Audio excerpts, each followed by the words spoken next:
समुद्रा करुणा समुद्रा ध्यातो तुझी राजसयोग मुद्रा नेत्री नये रे तुझ वीण निद्रा कै भेट शिवा मजला सुभद्रा जय जय रघुवीर समर्थ. नमस्कार. सर्वप्रथम एवढ्या मोठ्या संख्येने उपस्थित असलेले सगळे अभ्यासक साधक सगळ्यांचं ह्या कार्यशाळेमध्ये स्वागत. समर्थ विचार ऐकायला इतके लोक बघितले की जरा छान वाटतं. इथे उपस्थित असलेले सगळे मान्यवर आणि आपण श्रोते संयोजक सगळ्यांना वंदन करते. मुळात संयोजकांचे आभार मानते, कारण प्रत्येक कार्यक्रम हा असा असतो की समर्थ त्यांच्या जवळ येण्याची संधी देतात. एक विषय असतो, त्यानिमित्ताने आपण ग्रंथ हातात घेतलेला असतो, पण पुन्हा काहीतरी नव्याने अभ्यासण्याची संधी या निमित्ताने मिळते. म्हणून संयोजकांचे विशेष आभार. विषय इतके छान घेतले म्हणजे आपण आता 4 विषयांचं चिंतन, विषयांचं म्हणण्यापेक्षा विचारसूत्रांचं चिंतन करणार आहोत. पहिला तर विषय उत्तमच झाला, उपासना. समर्थांच्या पण जवळचा विषय आणि खूप छान पद्धतीने तो मांडला गेला, सोप्या भाषेत. कारण उपासना, आपण काही विषय इतके त्याचा बाबुबुवा केलेला आहे ना की उपासना बापरे म्हणजे काहीतरी वेगळं आहे, त्याला काहीतरी वेगळा वेळ काढायला लागणार आहे. पण समर्थाने संपूर्ण दासबोधामध्ये उपासना इतकी सहज आमच्यामध्ये मुरवली आहे ना की ती मी रोजच्या जगण्यामध्ये सहजतेने आणू शकते. आणि ती कशी आणायची हे त्यांनी आम्हाला खूप छान पद्धतीने सांगितलंय. इतकी छोटी छोटी सूत्र आहेत. त्यातलंच एक छोटं सूत्र आता आपण घेणार आहोत. म्हणजे सूत्र छोटं आहे ना, आशय मोठा आहे. क्रिया पालटे तत्काळ. इतका मोठा विषय खरं हा. मला असं वाटतं की अतिशय महत्वाची होती. फलश्रुती खूप वेळ वाचली, कारण कसं असतं 7,751 ओव्याचा हा ग्रंथ आहे. आम्ही तो आधी त्याची जाडी बघून म्हणतो बापरे. हा बापरे पोटात गोळा येतो, म्हणजे कितीही वेळा म्हटलं तरी येतो. जसं आता इतके वर्ष प्रवचन करतेय, पण इथे बसलं की तुम्हाला सगळ्यांना बघितलं की पोटात गोळा येतोच, म्हणजे ते आपोआपच होतं. तसा तो ग्रंथ बघितल्यानंतर आता मी हा वाचायचा, बापरे तो समजणार का. आणि दासबोध म्हणजे एकतर मूर्ख लक्षणही एवढं नाही, तर मग काय त्यात माया बापरे बापरे. बघा सगळ्यांच्या अशाच माना हल्ल्या. म्हणजे इतक्या वेळा ग्रंथ हातात तरी असंच होतं की माया ब्रह्म नको ते मधले दशक बाजूला काढा. मग आता इतक्यातच प्रश्न विचारला गेला होता मला की काय आमचं अडणार आहे का, आपल्याला नाही कळलं तर आम्हाला अडणार आहे का. आडत कशालाच काही नाही हो. तुम्हाला नेमकं काय घ्यायचंय, साधं व्हायचंय, पद्धत राहायचंय का पुढे जायचंय, मुमुक्षू साधक व्हायचंय का सिद्ध नाही, हे प्रत्येकाने म्हणजे जसा तुझा भाव आहे तसा तुला देव भेटणार. सगळं पहिल्या समासात वर्णन केलेलं आहे समर्थांनी. आणि मग हा ग्रंथ म्हणजे काय, म्हणजे आपल्याला ते अनुक्रमणिका बघता नाही कळत नाही. मग समर्थांनी पहिल्या समासात तो प्रश्न सोडून टाकला की बाबा हा ग्रंथ गुरु शिष्यांचा संवाद आहे, याच्यामध्ये काय काय निश्चय करायचे, कुठली कुठली लक्षणं आली आहेत, हे सगळं मी लिहित असताना कुठल्या ग्रंथांचा कुठल्या गीतांचा मी आधार घेतला हे सगळं समर्थ स्पष्ट करतात. पूर्ण ग्रंथ वाचल्याशिवाय उगाच त्याला दूषण देऊ नको.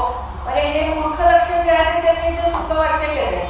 कारण आपण नुसतं काहीतरी बरोबर वाचतो. कारण कसं होतं ना, आता सगळे आपल्या परिवारातले म्हणून म्हणायला काही हरकत नाही, पण कुठेतरी सात्विक अहंकार आमच्यात येतो. मी दासबोधाचं वाचन करते,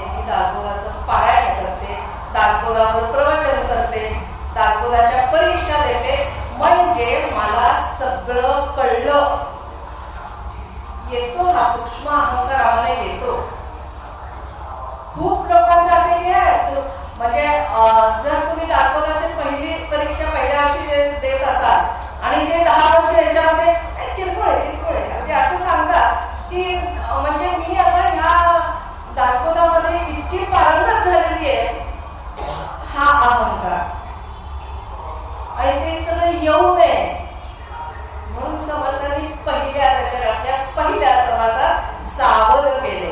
ते सावधपण आमच्या ग्रंथाच्या शेवटपर्यंत झाले, साधनाचे फळपर्यंत टिकले का, याचं आत्मपरीक्षण आपण क्रियापालटे तत्काळमध्ये करणार आहोत.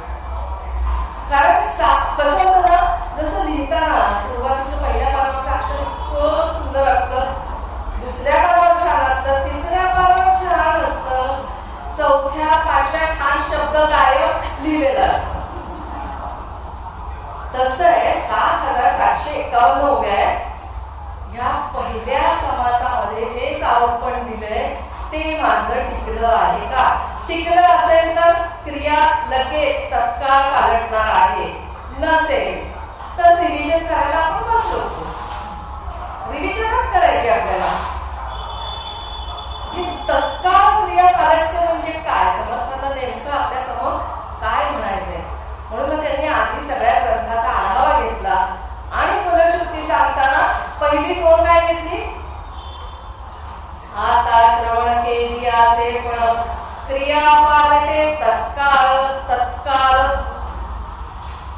आता श्रवण केलियाचे फळ, मगाशी दादांनी सांगितलं श्रवण समजून कर श्रवण. आताही तुम्ही सगळे श्रवणच करताय ना. या श्रवणामधनं निष्पन्न काय होतं? माधवीताई चांगल्या बोलल्या. तेव्हा माधवीताईंचं कधी संपते असं झालं होतं, कारण 12 वाजता ही फलश्रुती नको आहे ना. आमचं मन कुठे धावतंय हा अभ्यास आहे सगळा, आणि तो जर अभ्यास मला करता आला नाही तर क्रिया पालटे तत्काळ होत नाही.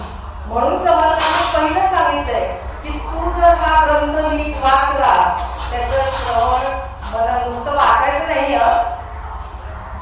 या ग्रंथाचा जो नीट अभ्यास करेल, शब्दाला खूप महत्व आहे, जो नीट अभ्यास करेल, त्याचं श्रवण मनन करेल, त्याची क्रिया तात्काळ पाळणार आहे. नुसतं श्रवण मनन पण नाही, ते आचरणात आणेल. सगळ्यात महत्वाचा शब्दच राहिला की जो हे सगळं आचरणात आणेल त्याची क्रिया पालटणार आहे. आणि समर्थांनी एकीकडे हा विश्वास व्यक्त केला का की तू आता मी सांगतोय त्या पद्धतीने श्रवण करणार आहेस आणि तुला हा लाभ होणार आहे, असं त्यांना वाटतंय का? आणि मग त्यांची आशा आम्ही खोटी ठरवतोय का? त्यांना आम्ही खोटं पाडतोय का?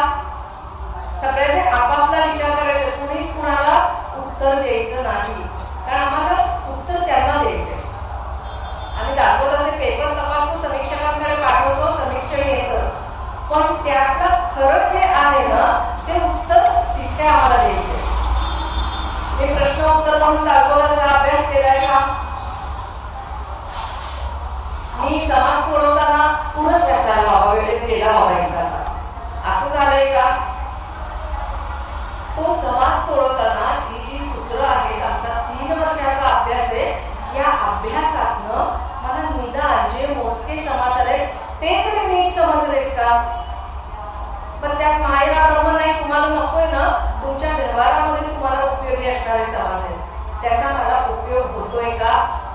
होणार आहेच आहे, मी करून घेतलाय का? हे सगळ्यात महत्वाचं आहे. केवळ मी परीक्षा देते किंवा दिल्या हे सांगण्याकरता आम्ही ह्या परीक्षा देत नाही. त्याच्याकरता केळकर सरांनी हा उपक्रम चालूच केलेला नाही. उद्देश खूप वेगळा आहे. म्हणजे आपण जशी ही कार्यशाळा आता घेतोय तसा हा दासबोध ग्रंथ जो आहे ना, आयुष्यभराची कार्यशाळा आहे.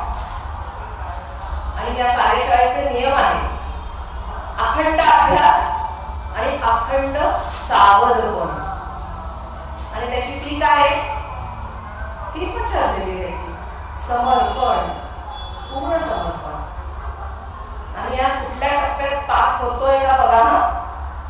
आणि ते जर पास झाला तर सर्टिफिकेट, आता जसं सर्टिफिकेट आपल्याला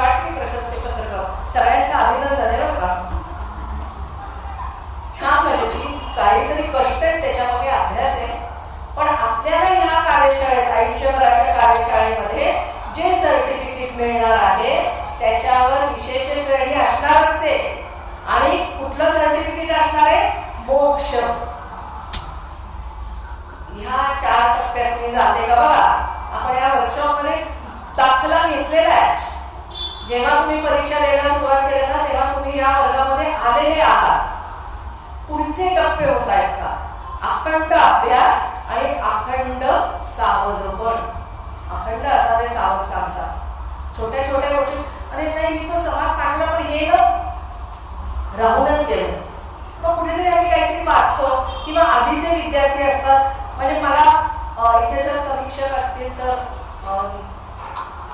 सॉरी म्हणजे काही गोष्टी आता अनुभवातल्या आहेत स्वतःच्या. म्हणजे मी 3 वर्षाची परीक्षा दिली, समीक्षक झाले. माझ्यासाठी ती एकदम अभिमान आहे की मी समीक्षण करते. कारण ज्या ग्रंथाचा आपण अभ्यास करतोय म्हणजे मला असं वाटतं की मी तो अभ्यास करते. समर्थांच्या परीक्षेत आपण पास नाही होत अजून. तर मग पहिली परीक्षा झाली, मला छान अभ्यास विचार करून केलाय. मग दुसऱ्या वर्षामध्ये मी गेले. पहिल्या वर्षाचे विद्यार्थी विचारतात, अगो माधवी हा प्रश्न काय ग? हा काय करतो आपण? फाईल काढतो. तिथलं उत्तर बघतो, आपल्या उत्तरापेक्षा समीक्षकांनी काय दिले हे बघतो. समीक्षक झाल्यानंतर समीक्षकांनी काय सांगितले याच्यावर आमचं समीक्षक सगळे नाही आहेत बरं का. मी आधीच सॉरी म्हटले सगळ्यांना. सगळे नाही आहेत पण असेही आहेत. सावध आहे का आणि अखंड मी अभ्यास करते का?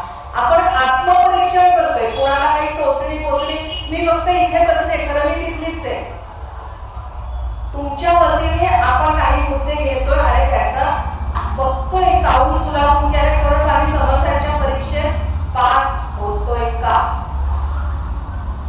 मला माहिती आहे की आपल्याला लाल रेग असणार आहे पण त्याचं दुःख मानू नको. समर्थ सांगताय दुःख नाही मानायचं. क्रिया कालटे तत्काळ याच्यासाठी अभ्यास कर. कारण असं का होतं? समर्थांनी सांगितलेला विचार माझ्या मनापर्यंत उतरत नाही, कागदावर उतरतो. कागदावर उतरतो. मी खूप छान पद्धतीने लेख लिहू शकते, मी खूप छान पद्धतीने समीक्षण करू शकते, पण मी जेव्हा तुमच्याशी बोलते, तुम्हाला काही सांगते, तेव्हा मला मर्यादा पडतात. ते आतमध्ये रुजणं मुरणं हे जे आहे ना तिथे कुठेतरी आपण कमी पडतो. मग समर्थ काय म्हणतात?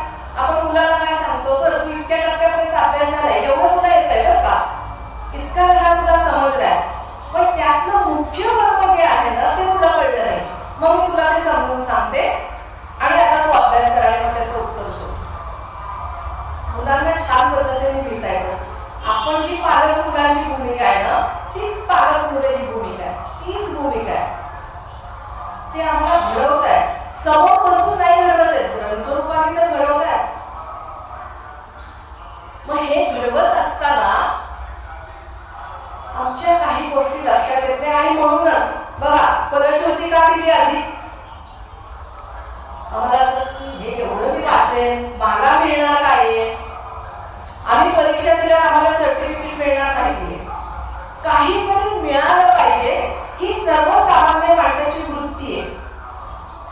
चूक का बरोबर हा विषयच नाहीये, पण हे सर्वसामान्य माणसाची ही वृत्ती जी समर्थांना माहिती. थोर मानसशास्त्रज्ञ आहेत त्यांनी बरोबर हे म्हणून ओळखलंय. म्हणून त्यांनी लगेच फलश्रुती सांगितली. बघा 27 वयापर्यंत सांगितलं सगळं काय काय होणार आहे. आणि हा ग्रंथ जर तू नीट वाचला तर तुझ्यामध्ये सकारात्मक बदल होणार आहे. नुसता बदल नाही, सकारात्मक बदल होणार आहे. आणि हा खूप महत्वाचा आहे. पण त्याच्यासाठी अभ्यास या शब्दाला का मुद्दाम भर देते? कारण आपण सगळे अभ्यासक आहोत. आणि आपण जे करत असताना हा जो सकारात्मक बदल होतो ना ते म्हणजे खरं ज्ञान आहे. आपल्याला जे ज्ञान प्राप्त करायचंय त्या ज्ञानाचा हा परिणाम आहे की क्रिया पालकतात. म्हणजे ही क्रिया जर पालकली नाही तर माझ्या क्रियेमध्ये सकारात्मकता नाही, माझ्यामध्ये ते विचार मुरले नाही, ही खुणगाठ बांधायची, निर्गाठ नाही. आपल्याला एक गाठ सोडून कुठे अडकून ठेवत नाही. पुढे चल पुढे चल. उगाच त्यांनी प्रयत्नवाद नाही सांगितला ना. प्रयत्नवादाचा पुरस्कार त्यांनी त्यासाठी केलाय. अचूक प्रयत्न करतच राहा, तुला यश 100% मिळणार. हा विश्वास आहे, हा त्यांचा अनुभव आहे. आणि मग ही क्रिया म्हणजे ग्रंथांचं पारायण आम्ही करतोय. पारायण करणं चूक का बरोबर? पारायणाचा फायदा हा आहे की एका बैठकीत 7 दिवसामध्ये मला 7,751 ओव्या निदान बघता आल्या. काय काय विचारा. मी असं म्हणत नाही की पारायण झालं म्हणजे तुम्हाला सगळा दासबोध कळला, नाही समजू शकतो. वर्षानुवर्ष त्याच्यावर अभ्यास करतो तरी त्याच्यातली मर्मस्थानं अजून लक्षात येत नाही. भले त्याच्यासाठी कारणं खूप आहेत. आमचा प्रपंच आहे, मुलं बाळ आहेत, आजी झाल्यावर सुद्धा नातवंड आहेत. आमच्याकडे कारणं खूप आहेत. म्हणजे जेव्हा आपण मुलांना सांगतो अभ्यास कर, आपली जबाबदारी तेवढीच आहे. तू अभ्यास कर, हे कर, ते कर, चांगलं वा, खोटं बोलू नको, सूचना. त्यामुळे मग काउन्सिलिंगच्या वेळेला मुलांना पालकांना जेव्हा सांगतो की अरे मुलांशी संवाद साधा. संवाद साधायचा म्हणजे काय हा प्रश्न पालकांनी विचारलाय मला की संवाद साधायचा म्हणजे आम्ही नेमकं काय करायचं. कारण हे माहिती नाही ना. मी आई आहे किंवा वडील आहे तर मी मुलांना सारखं सांगायचं तू अभ्यास कर, आता खेळायला जाऊ नकोस, टीव्ही बघू नकोस, तो आता मोबाईल बंद कर. हे सारखं मी असंच सांगायचं असतं, हे करू नकोस. दासबोध मला काय कर हे पण सांगतो ना. मग हा ग्रंथ हातात आल्यानंतर माझ्यामध्ये ही सुधारणा व्हायला पाहिजे ना. म्हणजे माझं हे आचरण बदलायला पाहिजे ना. म्हणजे माझी क्रिया बदलायला पाहिजे ना. छोट्या छोट्या गोष्टी आहेत. क्रिया कालटे तत्काळ इतक्या छोट्या गोष्टी आहेत. आमच्या प्रपंचापासून सुरू केल्या तर आहे. म्हणजे मी तर स्तवनाचा समासच घेते. आपल्याला हा जो पहिला समर्थांचा स्तवनाचा समास, त्याच्यामध्ये स्तवन म्हणजे काय? कृतज्ञता व्यक्त केली. कृतज्ञता भाव अतिशय महत्वाचा आहे. कृतज्ञ आणि कृतज्ञ दोन्ही शब्द खूप महत्वाचे आहेत. कारण कृतज्ञ होऊ नये ही आम्हाला शिकवण आहे. आणि आज आम्हाला चित्र बघायला मिळतं की माणसं बहुतेक कृतज्ञच आहेत. इतरांचं कशाला, आपण घरातलं उदाहरण घ्या की मुलंच आजकाल कृतज्ञ झाली. सगळ्यांची आहेत असं म्हणत नाही. कुण समाजाचं चित्र काय आहे ते सांगते. कारण इथे आपण ज्या समर्थांच्या छत्रछायाखाली आहोत तिथे असे गोष्टी घडूच शकत नाही. पण आपल्या व्यतिरिक्त जो समाज आहे त्यामध्ये आज काय परिस्थिती आहे? तिथे परिस्थिती हीच आहे ना. मुलं कृतज्ञ होतात, आई वडील जड होतात. शोकांतिक आहे पण आहे तशी गरज, म्हणून तर वृद्धाश्रम आले ना. पण असं कधी कधी वाटतं की पाळणामध्ये वृद्धाश्रमाचं मुळे. मी आज जेव्हा कामात असते तेव्हा मला असं वाटतं अरे मुलाकडे लक्ष द्यायला घरात कोणीच नाही. कारण एकत्र कुटुंब पद्धती किती एकाधिक साखळ्यात बघा. एकत्र कुटुंब पद्धती गेली, आमचे मुलांचे प्रॉब्लेम चालू झाले. आई वडील दोघं नोकरी करणार, मुलांना कोण सांभाळणार? मग त्यांना पाळणा घरात. मुलांना शिकवण मिळाली की आपल्याला वेळ नसेल तेव्हा असं कुठेतरी नेऊन ठेवायचं आहे ना. पाळणामुळे झालं ना वृद्धाश्रमाचं. सायकल कुठेतरी थांबली पाहिजे. कोण तोडणार, कोण सांगणार? त्यामुळे कृतज्ञता हा भाव जो स्तवनामध्ये आहे ना तो अतिशय महत्वाचा आहे. केवळ 10 समासात वेगळ्या वेगळ्या व्यक्तींचं स्तवन केलंय. किती छान आहे स्तवनाचं. हे एखाद्याचं कौतुक करणं, भरभरून कौतुक करणं. म्हणजे जेव्हा निंदा हा विषय येतो तेव्हा बोधलेकर महाराज सांगतात की तू नेम कर 4 महिन्यामध्ये चातुर्मासात की कुणाची निंदा करणार नाही. त्याच्या पुढे जाऊन निंदा करणार नाही मग काय कर? स्तुती कर. बघा जमतंय का? आणि कुणाची माहितीये का? जी व्यक्ती आपल्याला आवडत नाही तिची स्तुती करायची. बघा जमते का, प्रयत्न तर करा ना. एखादं वाक्य शब्द सुचेल सुरुवातीला, मग वाक्य होईल, कदाचित निबंध पण होईल. कारण आपण आपल्याला जी व्यक्ती आवडत नाही त्याचे चांगले गुण कधीच बघत नाही. आणि माझं म्हणणं आहे की नाण्याला जसा छापा आणि काटा आहे ना, तसंच माणसामध्ये पण आहे. चांगल्या गोष्टी पण आहेत आणि वाईट गोष्टी पण आहेत. काय टिपायचं हे मला कळलं पाहिजे. मग आजपासून क्रिया पालटे तत्काळ. मी पुढच्याचे फक्त गुणच लक्षात ठेवेन. मला दोषांची देणं घेणं नाही. मी थोडीच परिपूर्ण आहे. 100% मी बरोबर आहे का? माझ्याकडे पण चुका आहेत, माझ्याकडे पण दुर्गुण आहेत. पण जे मला ओळखत नाही ते फक्त माझे प्लस पॉईंट घेतात. तसंच जी अगदी जवळची, अगदी घरातली कुठली नाती मी सांगत नाही, तुम्हाला कळली कोण नाती, त्या व्यक्तींचं कौतुक करा. महिला वर्ग इतका मनापासून असलेला आहे, बरोबर. त्याच व्यक्तींचं कौतुक करायला शिका आणि त्यांच्या तोंडावर कौतुक करावं. आपण निंदा कशी भरभरून करतो, करा कौतुक. मला ते जमलं पाहिजे. माझं एक आचरण मला बदलता आलं पाहिजे.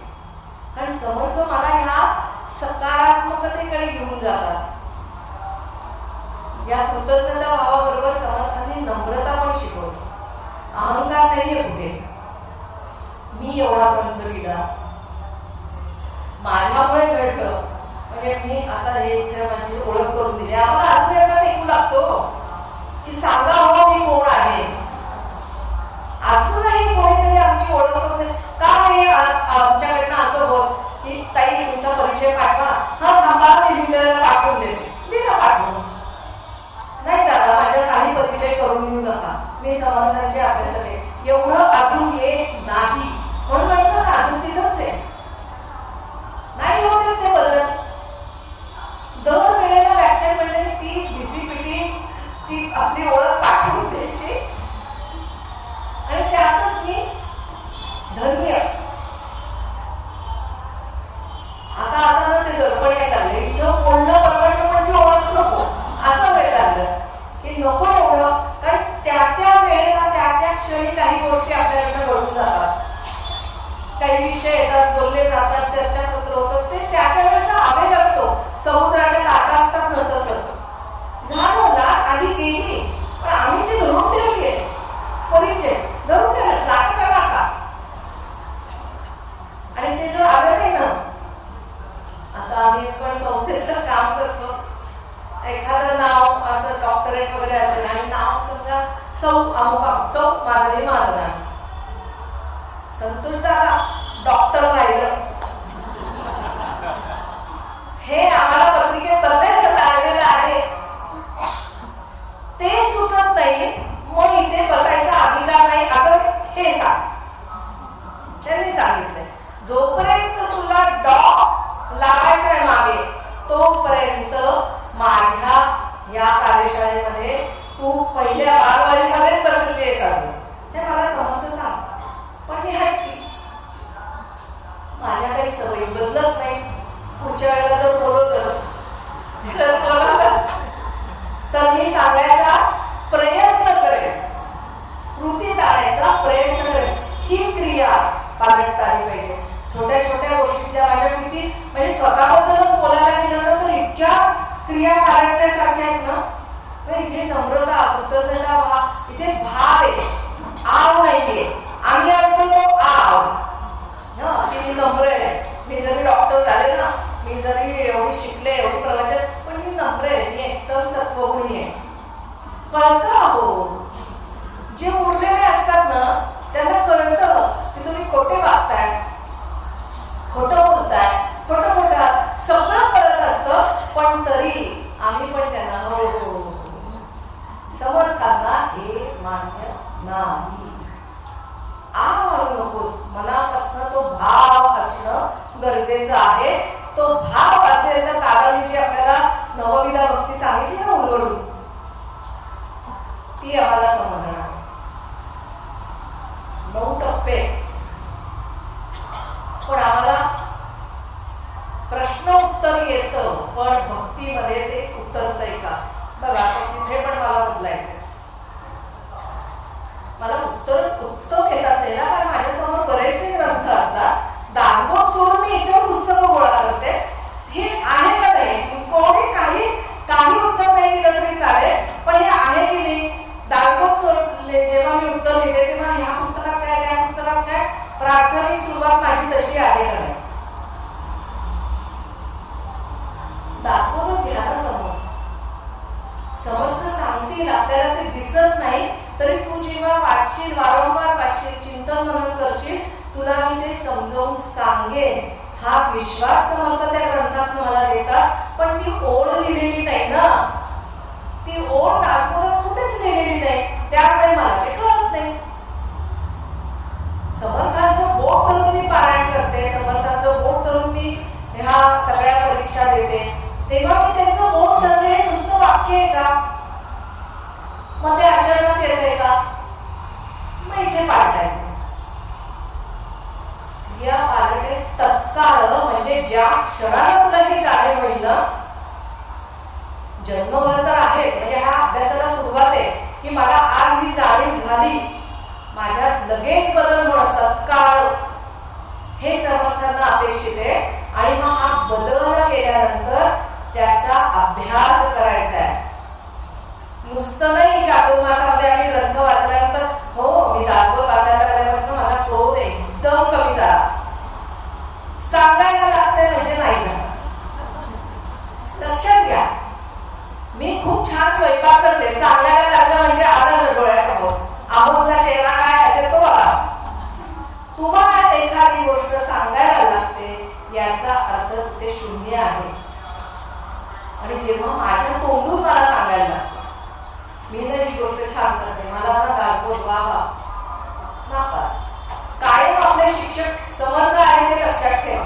त्यांच्या परीक्षेत मी पास होतीये का, त्यांच्यासाठी माझा प्रयत्न असायला पाहिजे. म्हणजे या स्तवनापासून समर्थ आम्हाला एक एक गोष्ट शिकवायला लागले. आपण आता गणेशोत्सव झाला, गणपतीला वंदन केलं, स्तवन करतो, काय जे आपल्याला जे शक्य ते आपण करतो, चांगलंय.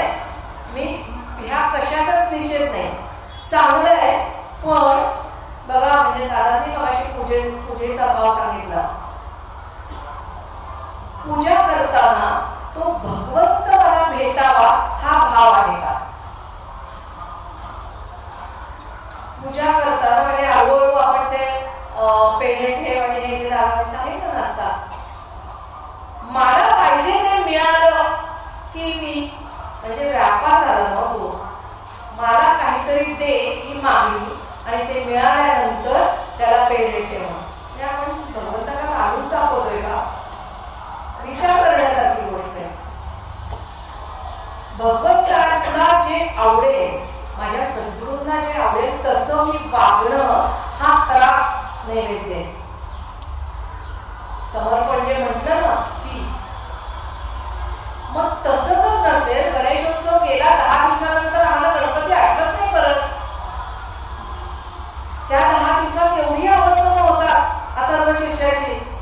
नवरात्र आलं की स्त्री सुक्त इतक्या धावतात सगळ्याकडे, आणि आजकाल तर नवरंग वा खूप छान आहे, सगळ्या साड्या त्यामुळे बाहेर येतात, चांगलंच आहे, वाईट काहीच नाहीये. पण मला नेमकं काय घ्यायचंय, म्हणजे असे रंग उलट छान, त्यामुळे तुम्ही प्रसन्न राहता. स्त्री सुक्ताचं आवर्तन चालू आहे. पण ह्या सगळ्या फलश्रुतीमध्ये तो मोह टाक, रोग टाक, या सगळ्या जे सांगतात ना की हे तुझं जाईल, ते तुझं जाईल म्हणतात, जातंय का. त्या स्तोत्राची चूक नाहीये, ती मंत्रांची चूक नाहीये, कुठेतरी माझं चुकतंय. म्हणजे तांदूळ चांगला आहे, मध्येच कुठेतरी गाठ घेतली, त्याच रंगाची ना, समजत नाही निवडताना. आजकाल तर चष्मा लागतो, समजत नाही का, काळा खराब निदान कळतो, पण ही गाठ समजत नाही. दासबोधामध्ये याचं उदाहरण आलेलं आहे. दासबोधामध्ये तर इतके सुंदर सुंदर दृष्टांत दिलेले आहेत ना, म्हणजे माझ्या माझी क्रिया पालटण्यासाठी ते दृष्टांत केवळ नुसते बघावे सोपे. म्हणजे आत्मज्ञान प्राप्त करायचं आपल्याला, हा सगळा प्रवास कशासाठी करायचा, कुठला टप्पा काढायचा आत्मज्ञानाचा. बघा तो शब्द आला की सगळे एकदम कोमेजले, नाही नाही तिकडे नाही चालतो, आपण घाबरू नका. आपण व्यवहारातच सगळे घाबरले, झोपच उडाली, हरकत नाहीये. पण टप्पा तोच हे लक्षात घ्या. आपण कितीही कंटाळा केला, कितीही नको म्हटलं तरी नरदेह स्तवनामध्ये समर्थांनी काय सांगितलं, का केलं एवढं देहाचे स्तवन, की हे माध्यम तुला मिळालेलं आहे आणि या माध्यमातनं तुला तो टप्पा गाठायचा आहे, भगवंताशी एकरूप व्हायचंय. जरी हे जड असलं तरी हे सत्य आहे. त्याच्याशी एकरूप झाला तर आणि तरच जन्म मृत्यूच्या फेऱ्यातनं तुझी सुटका होणार आहे. आणि आम्ही काय करतो, वटपौर्णिमा 7 जन्म हाच माणूस मिळू दे. जन्ममरणाच्या फेऱ्यातनं आम्हाला जर सुटायचं असेल तर आपण खूप विसंगत वागतो, कारण हेतू स्पष्ट नाही. मला नेमकं काय करायचंय, म्हणजे काय शब्द खूप जपून वापरायला लागतात. वटपौर्णिमेचा निषेध मी करत नाही, नाहीतर जेवणाच्या याची सगळ्या माझ्यावर धावून येते. वटपौर्णिमेचा निषेध नाही, मला सांगायचंय हा अभ्यास करत असताना माझा हेतू स्पष्ट पाहिजे. मला नेमकं काय हवंय, मला नेमकेपणाने काय करायचंय हे मला कळलं पाहिजे. आपण आजच्या तरुण पिढीला नावं ठेवतो पण त्यांच्या संकल्पना स्पष्ट आहेत. मग त्या देवाविषयीच्या असू देत, जगण्याविषयीच्या असू देत, प्रपंचाविषयीच्या असू देत, सगळ्या गोष्टी त्यांना म्हणजे क्लॅरिटी त्यांच्या भाषेमध्ये आहे त्यांना. आपल्यासारखं नाहीये, म्हणजे आपण मागे ते पुढे असंही नाही. प्रत्येक शब्द मला जपून सांगायलाच लागतो परत परत. पण हे वास्तव आहे. म्हणजे आज त्यांना देवाचं करायला आवडत नाही का, पण मला का करायचंय आणि मी का करायचंय, त्यांचे प्रश्न आहे त्या सगळ्यासाठी. आम्हाला त्याची उत्तरं देता आली पाहिजेत. येतात का देता. बघा नामस्मरणाचं मगाशी आपण ऐकलं, नामस्मरणाचा जप आम्ही करतो म्हणजे आपण पुढची पिढी आणि आपण असं घेऊया, कारण ही तुला मी आधीच्या पिढीमध्ये करत होते. आणि तेव्हा मी बऱ्याच जणांना बघितलं, माझ्या संपर्कात आज्याच असायचे जास्त. कुठेही घरी कुणाच्या प्रवचनानिमित्त राहणं झालं की आज्या स्मरणे घेऊन नामस्मरण करायच्या. चालायचं, सतत चालू असायचं, सतत चालू असायचं. काही घरांमध्ये असं बघितलं, स्मरणे हातात आहे आणि समोर टीव्ही लाव, विसंग नेमकं मी का करते. मग नातवंडांनी विचारलं की असलं देवाचं असेल तर मला नाही करायचं. टीव्ही समोर म्हणजे जो जप आहे त्याचं पावित्र्य आहे, त्या मंत्राचं सामर्थ्य आहे, इतकं असताना म्हणजे बघा सत्वरज तमोगुण, ही तमोगुणी उपासना झाली, त्याचे परिणामही तसेच. त्याच्यातून आजची खूप चिडचिड करायच्या, कसे त्याचे इफेक्ट होतात मी सांगते, ते महत्वाचं. आजी खूप चिडचिड करायच्या, अशांत असायच्या, अस्वस्थ असायच्या, रात्री झोप लागायची नाही. मग मला त्या प्रश्न विचारतात, तू काउन्सिलिंग करते ना, मग मला सांग की मी एवढं देवाधर्माचं करते पण मला शांतताच नाही, काय करायचं. हा देव चुका आपल्या असतात आणि आपण वेठीला कोणाला धरतो, देवाला. कारण माझा उद्देश स्पष्ट नाही. समर्थ म्हणतात ठीक आहे, सामान्य माणूस माणसाची प्रापंचिकाची एक मनोधारणा असते, पण अवगुण त्यागिता जाती उत्तम गुण अभ्यासित आहे. छोट्या छोट्या सूत्रातनं समर्थांना कशी क्रिया पालन, प्रयत्न कर, अवगुण सोडायचा प्रयत्न कर. म्हणजे जसं मगाशी तांदळाचं उदाहरण दिलं, आपण भात लावताना आम्हाला नकोय ते खडे, हाताला अडचण नकोय ना, खडा आला की संपला, आम्ही पुढचा घास खाऊच शकत नाही. माझं आयुष्य तसं पाहिजे. हे जे अवगुण आहेत ना ते खड्यासारखे, कुठे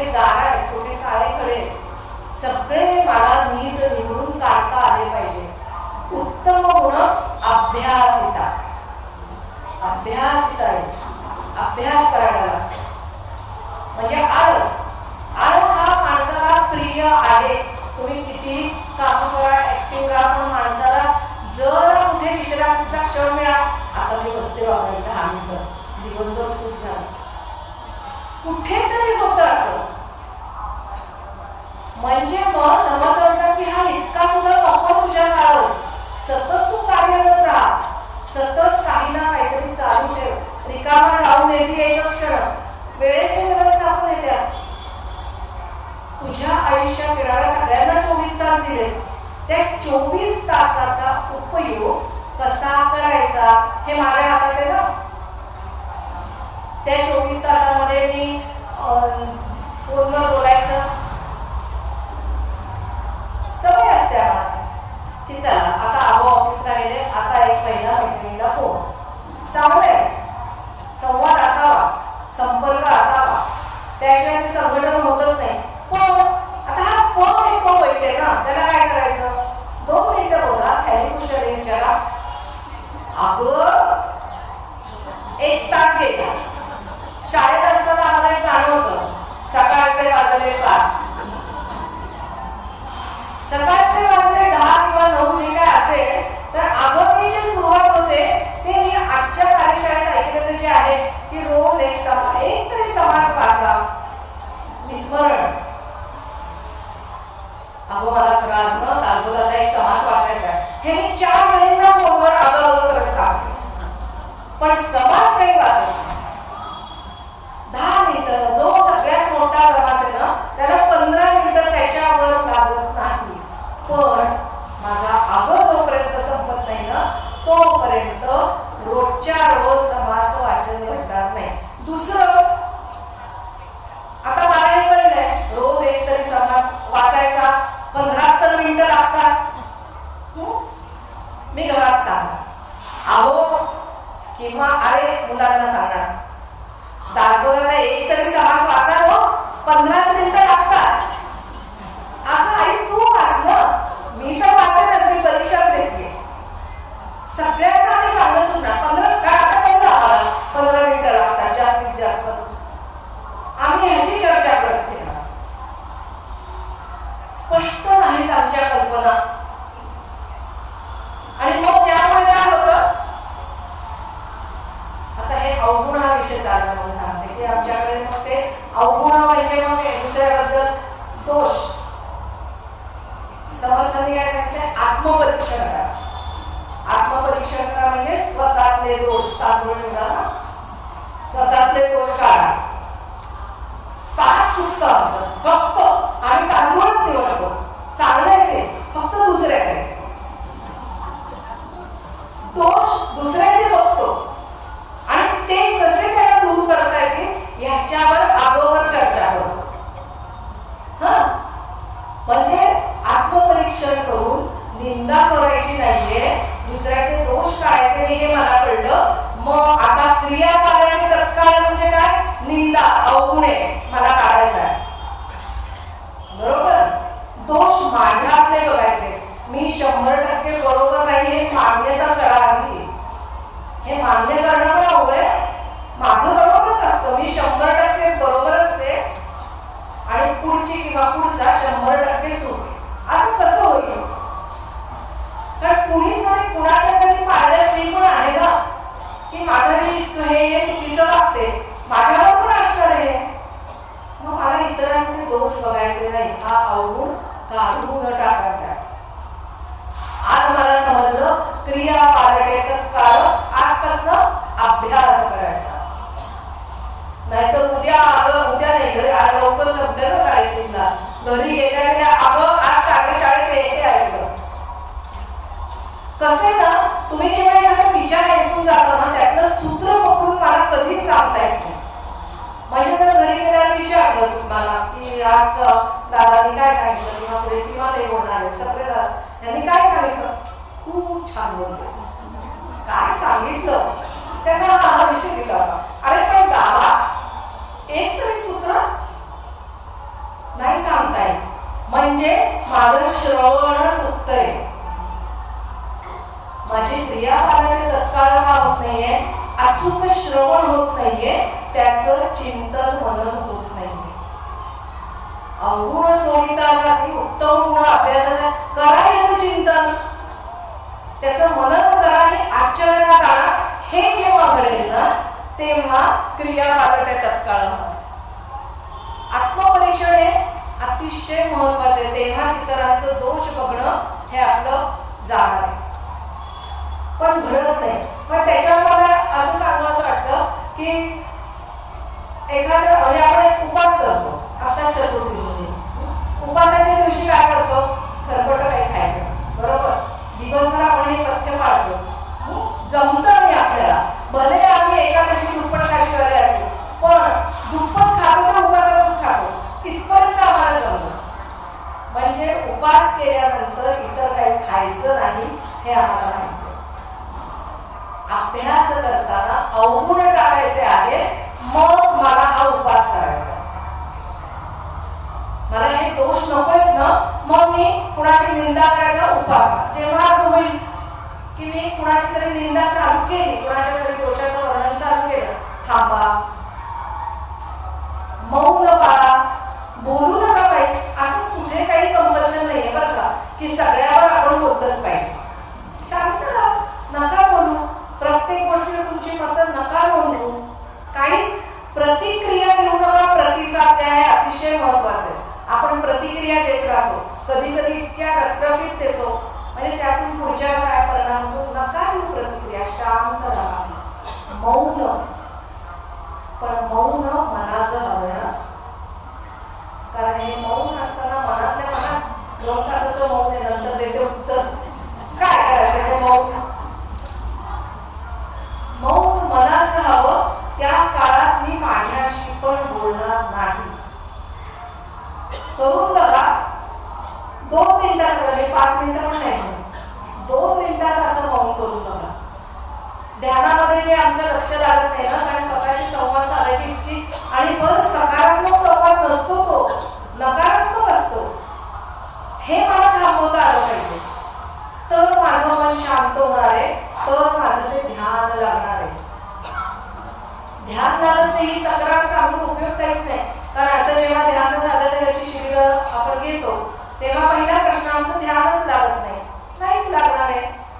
मन जर असं बाहेर फिरत असेल, मगाशी कबीराचा दोहा ऐकला, 4 दिशांना सगळीकडे मन फिरत असेल, डोळे बंद करून सुद्धा नाहीच लागणार ध्यान. म्हणजे चूक ध्यान धारणेची नाहीये, ध्यान या क्रियेची पण नाहीये, चूक माझी आहे. आत्मपरीक्षण करून मला ही चूक शोधायची. एक आजी होत्या, त्या म्हणायच्या नाही बाबा, डोळे मिटले की मला भीतीच वाटते, डोळे मिटल्यावर नाही मला चक्करच येते. आणि डोळे मिटल्यावर का होऊ शकतं, म्हणजे प्रत्येकाची एक मानसिकता असते, काहीतरी कारण असेल. पण जेव्हा भीती वाटते ना, बघा आपण कसं विसंगत जगतो, आता त्याचं पण सांगतो. जेव्हा आम्हाला भीती वाटते तेव्हा ज्या भगवंताची सकाळी पूजा केली, ज्या भगवंताचा सकाळी जप केला, कारण आमचं कालावधी ठरलेलं आहे, तेवढ्याच वेळात आम्ही जप आणि पूजा करतो, त्याच्यावर आम्ही अविश्वास दाखवतो. तुम्हाला भीती वाटते म्हणजे त्याच्यावर तो सगळं पाहून घेईल, हा विश्वास पाहून घेईल म्हणजे काय, विश्वास टाका येईल ना प्रचिती. सगळं शब्दात नाही म्हणतायत, अनुभव घ्यायला लागतो, पण आम्हाला तिथपर्यंत जायचंच नाही. तुम्ही सांगा, हा शेवटी ना काही क्षेत्रातले अनुभव हे ज्याचे त्यांनी घ्यायचे असतात. प्रत्येकाचा स्वभाव वेगळा, प्रत्येकाची वृत्ती वेगळी, त्यामुळे प्रत्येकाला येणारा अनुभव वेगळा. भगवंत सगळ्यांसाठी आहे, तो अजिबात असं म्हणत नाही की तू माझ्याकडे बघत नाहीस तर बाय बाय टाटा, असं तो नाही करत. त्याचं लक्ष सगळ्यांकडे आहे, पण तू थोडासा तरी पुढे जा, थोडासा तरी त्याच्याशी संवाद साधायचा प्रयत्न कर. ते जेव्हा तुला जमेल ना, तेव्हा भगवंत 10 पावलं पुढे येईल. फक्त त्याच्याकडे जायचं म्हणजे काय, त्याला आवडेल असं वागायचं. म्हणजे मला अध्यात्मशास्त्र काय सांगतं, आपली वाणी कशी असावी, गोड बोला, दुसऱ्याचं मन दुखावू नका, याचा मला अभ्यास करायचा. कारण गोड बोलणं अभ्यासासारखंच, आव नको भाव पाहिजे, मनापासनं गोड बोलायला शिका. आणि ज्या व्यक्ती आवडत नाही त्यांच्याशी गोड बोलायला शिका. केवढी नकारात्मकता घरातली कमी विचार करा, अनुभव घ्या, ही स्पंदनं माझ्या सुखी जीवनासाठी उपयोगी आहे.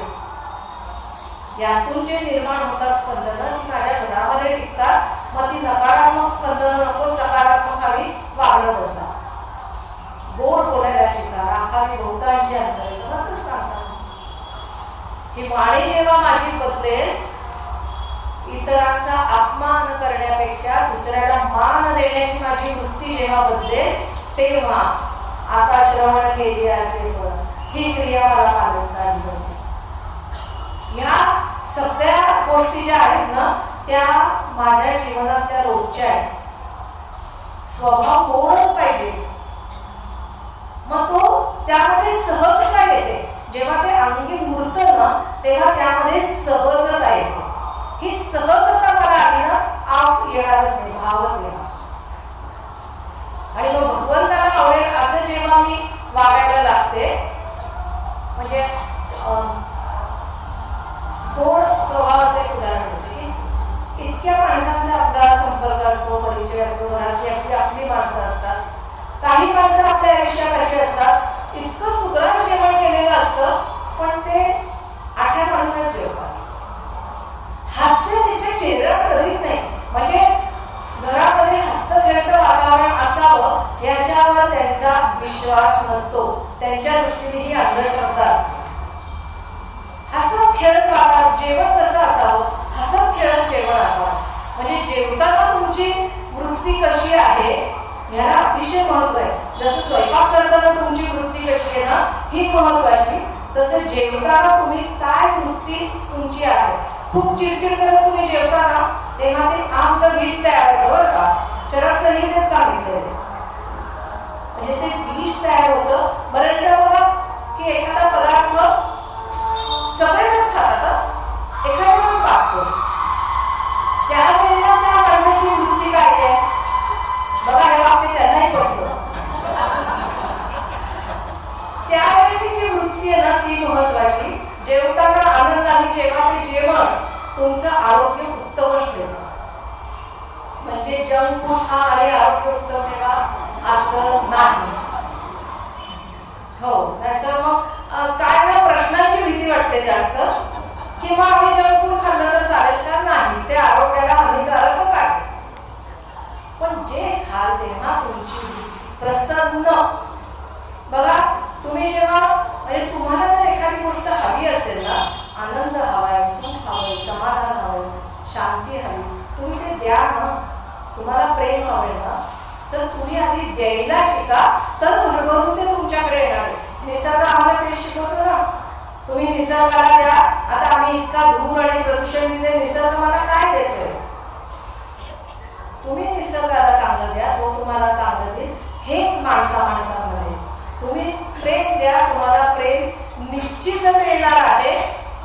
देवाचं करताना म्हणजे आपल्याला पारमार्थिक बदल जो करायचा, म्हणजे आपण जे म्हणतो की जप करते, पूजापाठ करते, तीर्थयात्रेला जाते, पण मला मिळत काहीच नाहीये जप करताना. भले तुम्ही 108 वेळा करा, किती वेळा करा, तो जप करताना मला अखंड त्याचं स्मरण असतं का. ज्याचा जप करता त्याचं अखंड स्मरण म्हणजे दिवसभर. प्रभाते मनी रामचिंतीचा आम्हाला श्लोक पाठ, स्मरण देवाचे करावे नामस्मरण पाठ. तिथे स्मरण, इथे चिंतन. काय पहाटे उठून चिंतन करायचे, त्याच्या गुणांचं. गोड बोलावं, प्रभू रामचंद्र गोड बोलायचे, त्याच्या या गुणांचं चिंतन करायचं आणि त्याचं स्मरण ठेवून तसं वर्तन करायचं दिवसभर.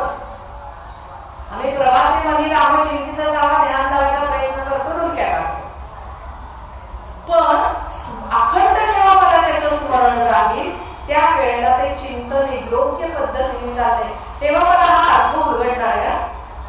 चिंतन आणि स्मरण जेव्हा मला कळणार आहे त्या वेळेला मला ह्या सगळ्या गोष्टी उलगडणार आहेत. आणि मग त्याच वेळेला पूजा करताना माझ्या देवघरामधली धातूची मूर्ती, त्यामध्ये मला चैतन्य जाणवणार आहे. म्हणजे मी माझ्या प्रवचनांमध्ये बाळकृष्णाचं नेहमी उदाहरण देते की माझी घरातली स्वच्छता, माझी मैत्रीण येईल, शेजारचे येईल, तेव्हा ती काय म्हणेल म्हणून मला घर स्वच्छ ठेवायचंय. पण माझ्या या देवघरातला बाळकृष्ण जर रांगत खाली उतरला तर त्याला घरातला कचरा टोचता कामा नये. बेडवर पसारा पडला, त्याला असं वाटतं देवघरात थोड्या वेळ इथे बेडवर बसावं, तर त्याच्यावर कपड्यांचा पसारा, बॅगा पडल्या, सगळं पडले, बसायचं कुठे? वास्तुशास्त्रात सांगितलं जातं की घर स्वच्छ ठेवा, नाही तर लक्ष्मी, आपल्याला मोह लक्ष्मीचा, तर लक्ष्मी आली तर ती विचार करेल की बसायचं कुठे, जागाच नाही, निघून जाईल ती, झाला आम्ही घाबरतो, मग स्वच्छता करतो. कधी? लक्ष्मी यायच्या वेळी.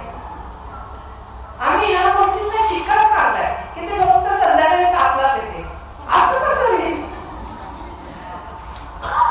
त्या दिवे लावणीच्या वेळेला मात्र आम्ही एकदम चकाचक करणार, झाडून सगळं स्वच्छ. लक्ष्मी आल्यानंतर झाडायचं नसतं. कल्पना पण आमच्या अशा आहेत, काही संकल्पना बरोबरच आहे, चूक काहीच नाहीये. मी का करते आणि मला का करायचंय ह्याचं भान असावं, ह्याच्यासाठी या गोष्टी सांगते. आणि मग जेव्हा जप करते तेव्हा त्याचं अखंड स्मरण राहील. तीर्थयात्रेला जाते, आता आम्ही तीर्थयात्रेला जातो, किती छान छान असतात सगळीकडे, आम्ही चांगले सहली काढतो, मस्त ट्रिप वगैरे करतो, मैत्रिणी जातो. हल्ली आता ते खूप वाढलंय, चांगलंय. सगळ्या शाळेतल्या मैत्रिणी एकत्र येतात आणि देवदर्शनाला जातात, उत्तम. फक्त आता हा पण, इथे काय पण आहे? आम्ही शंकराच्या मंदिरात गेलो, लाईनीत उभे राहिलो, लाईनीमध्ये उभं राहिलं असताना तिथे इतकी दुकानं असतात ना, आणि त्या दुकानामध्ये इतक्या वस्तू असतात, ही पोथी, ती पोथी, हा फोटो, तो फोटो, या माळा, त्या माळा, इतक्या आकर्षक वस्तू असतात. आणि तेव्हा इतकी सात्विक झालेली असते ना की मला असं वाटतं ही ना मण्यांची ही माळ आपण घेऊन जावी, नाही स्फटिकाची घेऊन जावी. आमची मैत्रिणींची चर्चा, आपण हा फोटो, आणि आम्ही इतक्या अक्कलकोटला गेलो होतो, तेव्हा अक्कलकोटला गेलो आपण, आता ते महाराजांचा तो फोटो, अरे महाराज समोर मंदिरात आहेत, गाभाऱ्यात आहेत, नाही आपण बाहेर गेलो ना की तो फोटो घ्यायचा. गाभाऱ्यात गेलो, पटकन नमस्कार केला, बाहेर आलो, कुठे धावले, गर्दी खूप होते, चला दुकान. पण माझा पण हा आहे की मी देवदर्शनाला जाते आणि या बाहेरच्या दुकानांमध्ये लागते. मला मिळालं का तीर्थयात्रेला, म्हणजे 4 धाम यात्रा करून आले, तर मला ते दर्शन खरंच झालं का? आमचा उद्देश भगवंत भेटावा हा आहे का? हे अगदी स्पष्ट आहे की तो उद्देश असेल तर आणि तरच मला भगवंत भेटणार आहे.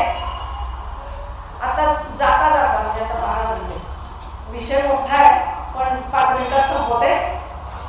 समर्थांनी काय सांगितलंय? नामस्मरणे निरंतर ते जाणावे पुण्य शरीर. तुम्ही नामस्मरण करता, कलियुगात काढून घेणारी आपली ही भक्ती आहे. नामस्मरण आम्ही करतो, 108 वेळा करतो, किती वेळा माळा करतो ते नोंदवून ठेवतो, चांगलंय.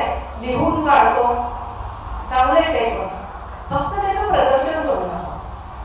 मी आज इतक्या माळा उठल्या, मी इतक्या वेळा तो जपलेला आहे, बघ किती छान अक्षर आहे किंवा काय, हे मी अनुभव आले, हे प्रत्यक्ष बघितलं, त्यातनं बोलते.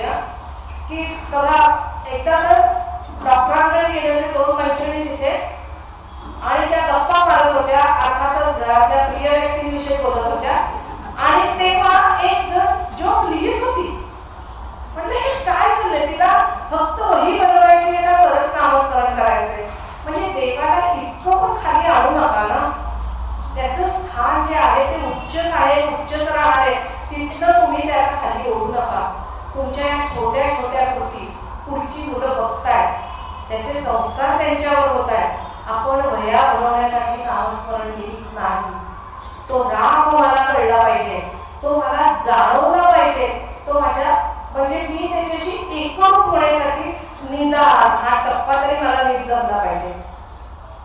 आणि मग हा जप करताना हा देव जे माध्यम आहे ते पुण्य शरीर झालंय का? त्यामध्ये अहंकाराचा खडा आहे, षड्रिपूंचे खडे आहेत, मत्सर आहे, केवे दावे आहेत, राग आहे पराकोटीचा, इतरांविषयीचा. ह्या सगळ्या गोष्टी जोपर्यंत या देहात आहे तोपर्यंत ते पुण्य शरीर होणार नाही. आणि मग ते होण्यासाठी तुम्हाला नाम घेताना किती मनापासून घ्यायचे लक्षात ठेवा. त्याच्यासाठी सत्संगात राहा. दासबोधामध्ये सांगितले, आसक्ती जेव्हा सुटेल तेव्हा तुम्ही सत्संगामध्ये रमणार आहात. ही आसक्ती सुटणं गरजेचं आहे. आसक्ती सुटली की हे शरीर आपोआपच जाणार आहे. वाक्य सांगितले तर मी फक्त त्याचा अभ्यास तुम्हाला करायचा आहे. म्हणजे असं समजा की तो तुमचा होमवर्क आहे. मला नेमका कशाचा अभ्यास करायचा आहे, तो अभ्यास मला आजपासनं आत्तापासून, म्हणजे समर्थांनी काय सांगितले, यथेच्छ जेवावे, यथेच्छ जेवावे नाही सांगितले. अन्नाचाही मान राखता आला पाहिजे. अन्नाविषयीची भावना, अन्न वाया दवडणे हा धर्म नव्हे. म्हणजे ते खाताना सुद्धा ते आता जेव्हा तुमच्या जेवणावर परिणाम व्हावा म्हणून मी सांगत नाहीये, सगळ्यांनी व्यवस्थित सावकाश जेवा. पण समर्थांना सांगायचंय की त्या अन्नाचा देखील मान राख. प्रत्येक गोष्टीत भगवंत आहे, त्यामुळे त्या अन्नाचा मान राख, वाया जाऊ देऊ नकोस. कारण आजकाल आपण बघतो जी पद्धत आहे, सगळ्यांनी आपापलं वाढून घ्यायचं, तर भुकेचा अंदाज नसतो का काय माहिती, इतकं वाढून घेतात तर संपेल याची भीती असते. पण ताट एवढं भरून घेतात आणि निम्म त्यातलं टाकून देतात. आज खरंच समाजामध्ये अशा गोष्टी व्यक्ती आहेत की ज्यांना खायला मिळत नाहीये आणि आपण मिळतंय तर त्या अन्नाचा अपमान करतोय. ती अन्नपूर्णा देवी आमच्यावर कशी प्रसन्न राहायची, लक्ष्मी देवी कशी, अर्थसुचिता, पैसा मला मिळवायचा आहे, जपवायचा आहे, पण तो जपत असताना पुढची पिढी आळशी होणार नाही याची काळजी घ्यायची आहे. आमच्या आईवडिलांनी कमवून ठेवले, आम्हाला पुरेसं होत आहे, त्यांनाही प्रयत्न करायला शिकवा. नाहीतर आईवडिलांनी करून ठेवले म्हणून काहीच नाही कमवणार, म्हणजे आम्ही त्यांना आळशी करतोय हे लक्षात घ्या. त्यांना आयतं खाण्याची सवय लावतोय हे लक्षात घ्या. हे दोष माझ्यात नको. ही सगळी क्रिया माझी पालटावी याच्यासाठी मला सत्संगात रमण्याचं भान आणि मला ती इच्छा समर्थ द्यावी, अशी मी त्यांच्या चरणी प्रार्थना करते. जय जय रघुवीर.